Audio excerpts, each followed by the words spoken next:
yaxshimi? Ko'rib men bo'lajak musobaqalarga kelib, Alloh rozi bo'lsin. Allah tayyorgarligini Joyingiz sog' bo'lsin. Samar ukam qo'ymadi mana borib. Tashdek ham chaqirdi ustozim ko'rib keldik. O'zimiz bor hadingiz.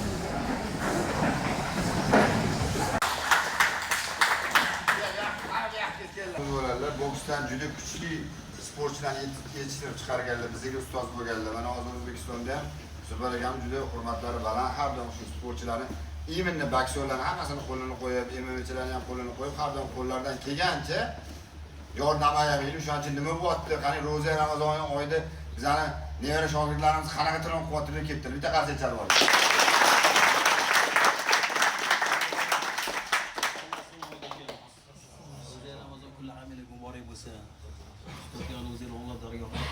Qolgan kunlarda ham kuch quvvat, sabr, matonat bersin. Shu bugun ustozlarni ko'rgani keldik, Rashidni oldinda musobaqa bor. Biz eshitdik, shu musobaqaga ro'za Ramazon kunlarida bola ro'za tutib, ya'ni kuch quvvat olib, bardosh bilan, matonat bilan mehnat qilishyapti. Ya'ni sizlarning mehnatinglar shu kunlarda ham O'zbekiston kelajagi uchun, bayrog'imizni ko'tarish uchun, dunyo uzra davlatimiz, yurtimizni madhiyasini yangilatish uchun tinmay mehnat qilyapsizlar. Ustozlar ham baraka topsin. Kunni kun, tunni tun demay sizlar bilan ishlaydi. Qachon telefon qilsak, zalda. Rashid qayerdasan desang, 11, 12, 2 kechasi zaldami? Bu ishi. Baraka topsin. Sizlar ham ustoz uchun kelasizlar, ustoz sizlar uchun keladi. Chambarchas. Sizlarga har doim omad tilaymiz. Kelayotgan musobaqada, ikkinchida musobaqa deb aytdilar. Bobur ham shu yerda Bobur urushadi.